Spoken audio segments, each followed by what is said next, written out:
ஒரு தேர்தல்னா நம்ம பொதுவா ஓட்டு போடுறத பத்தி தான் நினைப்போம் இல்லையா? ஆனா அதுக்கு பின்னாடி ஒரு மிகப்பெரிய மெஷினரி இயங்கிட்டு இருக்கு. அந்த மெஷினரியோட வெற்றி ஒவ்வொரு வாக்குச்சாவடியும் நடத்துற ஒரு தனிநபரோட கையில தான் இருக்கு. இன்னைக்கு ஒரு தலைமை வாக்குப்பதிவு அலுவலரோட கண்ணுக்கு தெரியாத ஆனா ரொம்ப ரொம்ப முக்கியமான பொறுப்புகள் என்னன்னு நம்ம பார்க்க போறோம்.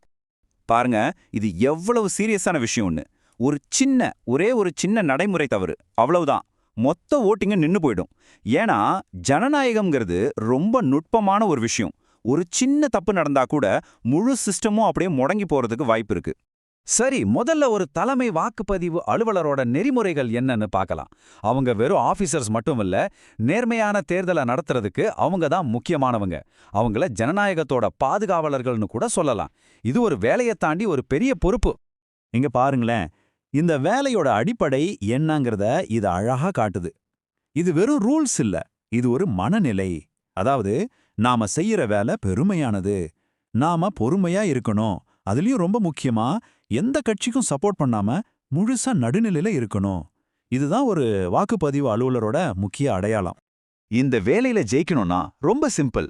கொடுக்கப்பட்ட விதிமுறைகளை அப்படியே கடைபிடிக்கணும். அதுக்கு உதவுறது தான் இந்த வாக்குப்பதிவு அலுவலரோட கையேடு. இதை ஒரு மிஷன் மேப் மாதிரி நினைச்சுக்கணும். ஒவ்வொரு ஸ்டெப்பையும் தப்பாம ஃபாலோ பண்ணணும். ஓகே, இப்ப முதற்கட்டத்துக்குள்ள போலாம். இதுதான் முதல் முக்கியமான டெஸ்ட், அதாவது டிஸ்ட்ரிபியூஷன் சென்டர். இங்க தான் வாக்குப்பதிவு ஆஃபீஸர் எல்லா மிஷின்ஸையும் வாங்குவாரு, அவரோட முதல் பெரிய சவாலையும் சந்திப்பாரு. இந்த ஸ்டெப்ஸ் ரொம்ப ரொம்ப முக்கியம். மெஷினை கையில வாங்கினதும் இங்க சொல்லியிருக்கிறத மட்டும்தான் செக் பண்ணணும். இதை விட அதிகமாவோ இல்ல குறைச்சலாவோ எதையாவது பண்ணா பெரிய பிரச்சனை ஆயிடும். நல்லா கவனிங்க, இதுதான் அந்த இடத்துல இருக்கிறதுலயே முக்கியமான ரூல். எந்த காரணத்தை கொண்டும் விநியோக மையத்துல பிவிபிஐடி மிஷினை கண்ட்ரோல் யூனிட்டோட கனெக்ட் பண்ணவே கூடாது. இதை மீறினா சிஸ்டம் மொத்தமா ஃபெயிலியர் ஆகிறதுக்கு நீங்களே காரணமாயிடுவீங்க. இதோட விளைவு எவ்வளவு மோசமா இருக்குன்னு பாருங்க. நீங்க பூத்துக்கு போறதுக்கு முன்னாடியே மொத்த சிஸ்டமும் லாக் ஆயிடும். இதுக்கு பேரு தான் சிஸ்டம் லாக்டவுன். அதாவது ஓட்டிங் ஆரம்பிக்கிறதுக்கு முன்னாடியே கேம் ஓவர். அந்த ஒரு தப்பு மொத்த தேர்தல் நாளையுமே காலி பண்ணிடும். சரி, இப்ப நாம வாக்குச்சாவடிக்கு வந்துட்டோம். இங்க டெக்னிக்கல் விஷயங்கள் மட்டும் முக்கியம் இல்ல, நம்மள சுத்தி இருக்கிற சூழலும் ஒரு பெரிய சவாலா மாறும். இங்க கொடுத்திருக்கிற ஒவ்வொரு பாயிண்ட்டும் சும்மா செக்லிஸ்ட் இல்ல, இது ஒரு நல்ல நேர்மையான தேர்தலுக்கான அஸ்திவாரம். ஜனங்க வர்றதுக்கும் போறதுக்கும் வசதியா இடம் இருந்தா குழப்பம் வராது. ஏஜென்ட்ஸ்கெல்லாம் சரியா தெரிஞ்சா வெளிப்படைத்தன்மை இருக்கும். ஓட்டு போடுற ரகசியம் அதுதான் ஜனநாயகத்தோட இதயமே. சோ எல்லாமே முக்கியம். ஆப்டிக்கல் சென்சார் செயலிழப்பு கேட்கறதுக்கு பெரிய டெக்னிக்கல் வார்த்தை மாதிரி இருக்கலாம். ஆனா விஷயம் ரொம்ப சிம்பிள்.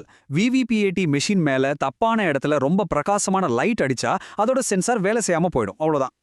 அப்போ பாயிண்ட் என்னன்னா, லைட் எங்க இருக்குங்கிறது தான் மேட்டர். இங்க பாருங்க, இப்படி லைட் போடக்கூடாது. ஏன்னா நேரடியா மிஷினுக்கு மேலேயோ முன்னாடியோ ரொம்ப பிரகாசமான லைட் அடிச்சா சென்சார் வேலை செய்யாது, ஓட்டிங்கும் நின்னு போடும். சோ அந்த ரூமோட சூழலை சரியா வச்சுக்கிறது உங்க கையில தான் இருக்கு. இதுதான் எல்லாரும் செய்யற ஒரு ரொம்ப சாதாரணமான ஆனா பெரிய தப்பு. எந்த மெஷினையும் ஆன் பண்றதுக்கு முன்னாடி விவிபிஏடிக்கு பின்னாடி இருக்கிற இந்த சின்ன லாக் நாபை திறக்கணும். அதை மறந்துட்டீங்கன்னா விவிபிஏடி மிஷின்ல இருந்து பேப்பர் ஸ்லிப் வரவே வராது. உங்க மாக் போல் அக்கடே நின்னுடும். நாம எவ்வளவுதான் ஜாக்கிரதையா இருந்தாலும் சில சமயம் மிஷின்ல பிரச்சனை வரலாம். அப்படி ஓட்டிங் நடந்துட்டு இருக்கும்போது திடீர்னு பிரச்சனை வந்தா என்ன பண்ணணும்? அதுக்குன்னு சில முக்கியமான விதிகள் இருக்கு. அதை பத்தி தான் இப்ப பார்க்க போறோம். இந்த டேபிள பாருங்க, ரொம்ப தெளிவா இருக்கு. கேபிள்ல பிரச்சனைனா முதல்ல அதை செக் பண்ணுங்க. அப்படியும் சரியாகலன்னா செக்டர் ஆஃபீஸர் கிட்ட சொல்லுங்க. ஒருவேளை மிஷினே வேலை செய்யலைன்னா ஒரு தடவை ஆஃப் பண்ணி ஆன் பண்ணி பாருங்க. அப்பவும் வேலை செய்யலைன்னா மொத்த செட்டையும் மாத்திடணும். இங்க முக்கியமான விஷயம் டென்ஷன் ஆகாம இந்த ரூல்ஸை ஃபாலோ பண்றது தான். ஏன் ஒரு மிஷினை மட்டும் மாத்தக்கூடாது? ஏன்னா control unit, ballot unit, VVPAT இந்த மூணும் ஒன்னோட ஒன்னு ஜோடியா ஒரு ஸ்பெஷல் கோடு மூலமா இணைக்கப்பட்டிருக்கும். நீங்க ஒன்ன மட்டும் மாத்துனீங்கன்னா அந்த இணைப்பு உடைஞ்சிடும். பதிவான வாக்குகளோட நம்பகத்தன்மையும் போயிடும். அதனாலதான் மாத்துனா மொத்த செட்டியும் தான் மாத்தணும். இதுக்கு பேரு தான் எல்லாம் அல்லது ஒன்றுமில்லி விதி. ஓகே, ஓட்டிங் எல்லாம் முடிஞ்சிருச்சு. ஆனா வேலை இன்னும் முடியல. இப்போ வாக்குப்பதிவு அலுவலரோட ரோல் மாறுது. இப்போ அவர் ஒரு பாதுகாவலர். எல்லா முக்கியமான சட்டப்பூர்வமான ஆவணங்களையும் பொருட்களையும் பத்திரமா கொண்டு சேர்க்கணும். ஓட்டிங் முடிஞ்சதும் எந்த குழப்பமும் இருக்கக்கூடாது.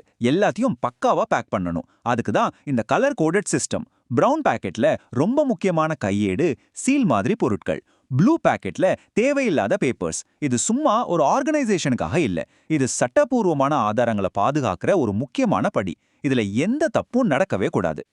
இந்த லிஸ்ட்ல இருக்கிறதெல்லாம் ரொம்ப ரொம்ப முக்கியமான பொருட்கள். சீல் வச்ச இவிஎம்கள். அப்புறம் இந்த ஃபார்ம் 17C இதை ஒரு ஸ்பெஷல் கவுண்டர்ல தான் கொடுக்கணும். ஏன்னா இந்த ஃபார்ம் 17C தான் அந்த பூத்துல மொத்தம் எத்தனை ஓட்டு பதிவாச்சுங்கிறதுக்கான அதிகாரப்பூர்வமான ஒரே ஆதாரம். இதுதான் கிளைமேக்ஸ். எல்லா பொருட்களையும் ஒப்படைச்சதுக்கு அப்புறம் தேர்தல் நடத்தும் அலுவலர்கிட்ட இருந்து ஒரு ரசீதுல கையெழுத்து வாங்கணும். அந்த கையெழுத்து வாங்குற வரைக்கும் வாக்குப்பதிவு அலுவலரோட கடமை முடியல. அந்த ஒரு கையெழுத்து தான் ஒரு நீண்ட கஷ்டமான வேலையோட வெற்றிகரமான முடிவுக்கு அடையாளம்.